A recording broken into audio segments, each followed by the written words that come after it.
game. I'm just excited about football. It ain't happening. Larry, what's going on, Larry?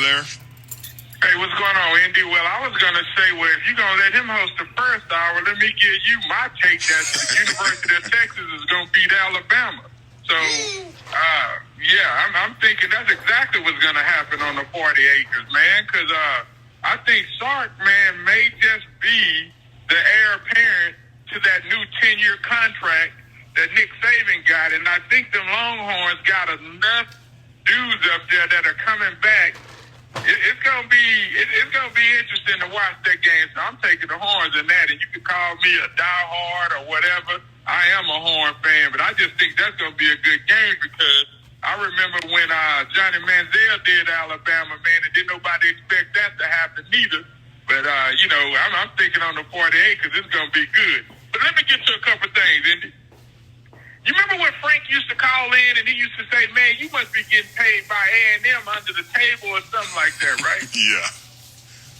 I'm thinking LSU has got to be bankrolling Chris, man. What did he say about LSU? I didn't even say anything about them today.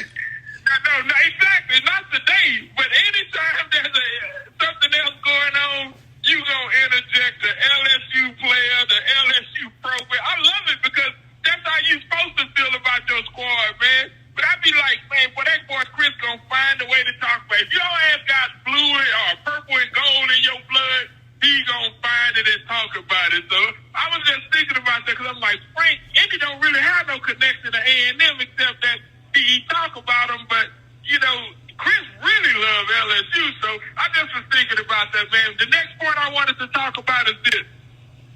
Y'all remember when we used to have them conversations about Paolo Banchero and Jabari Smith and Chet? Yep. And we used to always talk about how he ain't took his ass over there to Mama's Ovens or This Is It or any other soul food place that got him some of them oxtails and everything, and he wasn't going to be able to hold up in the NBA. Well, I'll be damned. The Rockets dodged a bullet by not taking that dude, man, because we have seen dudes with bad feet from Bill Walton to Sam Bowie to Greg Oden to Yao Ming to all these dudes that be that big, man, and they feet bad. And the only person that I know that has some great feet was that almighty Akeem Olajuwon. All them other busters. Hold on. Let me stop you real quick. Let me stop you because if your prediction comes true and you get to host an hour of the show, you got to know how to host. I have not mentioned what happened to Chet Holmgren, so I want you to let the listeners know as if you're co-hosting a radio show, not hot take Larry, not passionate best fan in Houston Larry. I'm about to put you on the spot. Let the listeners know as if you were hosting in the trenches what happened to Chet Holmgren and who he is. All right, I'm going to let you clear your mind, take a deep breath, 5 seconds to think about it, get yourself in a co-host mindset. 5, 4, 3, 2, 1. You're on. So Chet Holmgren was playing against, I think it was a couple of Philadelphia 76ers players, and he went up, one of the guys went up to the basket, and Chet looked like he was trying to block him. And so when he came down kind of awkward, and everybody was thinking that it was a sprained ankle.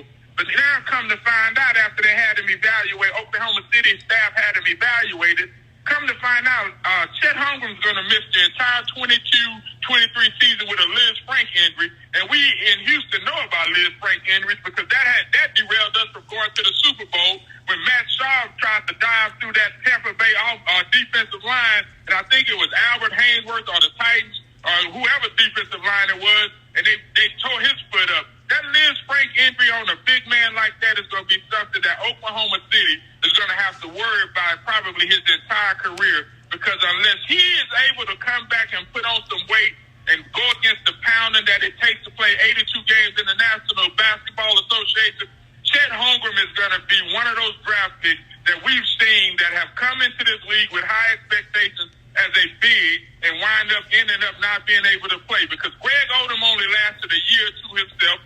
Bill Walton was the MVP and Rookie of the Year 1 year, and all of a sudden his feet was bad. And then we know what happened to y'all in Houston. So that's what it's about with them feet, Andy. You got to be able to have somebody with some strong size if you're going to be 7 foot tall, and that just wasn't going to be it. And I'm glad the Rockets didn't take him.